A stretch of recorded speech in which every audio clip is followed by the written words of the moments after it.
Okay, welcome back to Man Cave Meals in part 4 of our all grain brewing. We are ready to start our boil, so I am going to fire up the burner.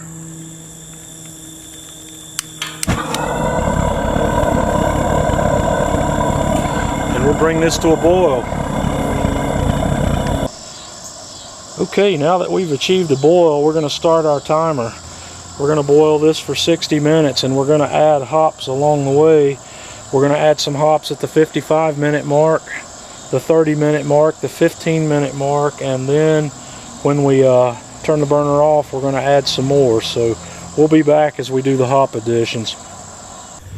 Okay, we're at the 55-minute mark. We're going to put our first addition of hops in. We're going to put a ½ ounce of Centennial in as bittering hops. So we're just going to dump those right in.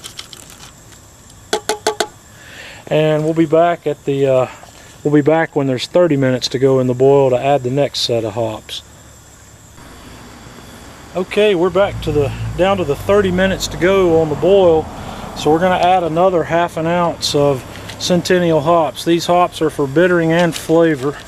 We're going to dump them right in.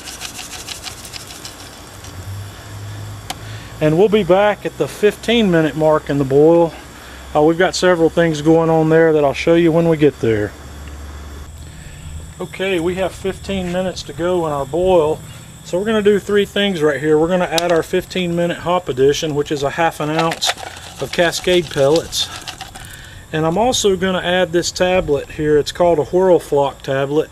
This is like Irish moss, and what this does is helps clarify the beer and make it look nice in the glass. It helps just clean it up and make it crystal clear. So we're going to drop that in there. And also, if you are using an immersion chiller, now is the time to put it in.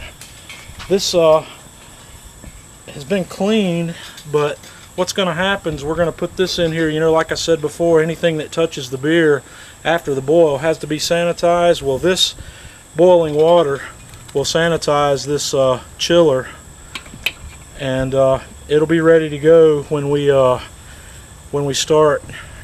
finish with the boil and get ready to chill. So that's in and ready to go, and we'll be back in 15 minutes. Okay, we are at the 1 hour point in our boil, which marks the end of it. So we're going to turn the heat off and dump in our last addition of hops.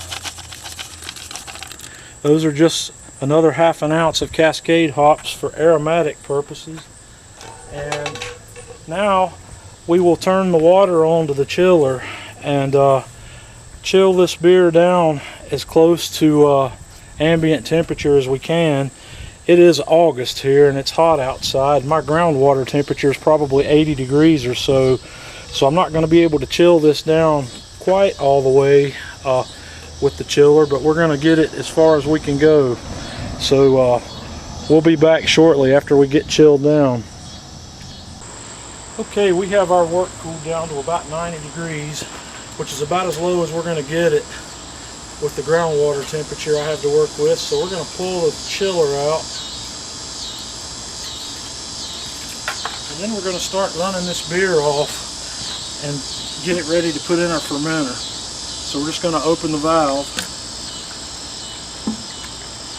and we'll run all this off and get it into our fermenters, and we'll be back. Okay, we ended up with 5 1/4 gallons in each fermenter, which is exactly the volume we were looking for. That's 10.5 gallons total. The reason I set up for 10.5 gallons is because we're going to lose a little bit to trub in the fermenters that you'll see later on in the process. So we're finished with the boil. Now all we have to do is I'm going to take these inside and let them cool for several more hours until they're down close to room temperature, which inside is about 72 degrees. And when it gets to that point, we'll pitch the yeast to it and let it ferment, and that will begin part 5 of this series, the fermentation. So be sure and stop back and check into that. Until then, Man Cave Meals.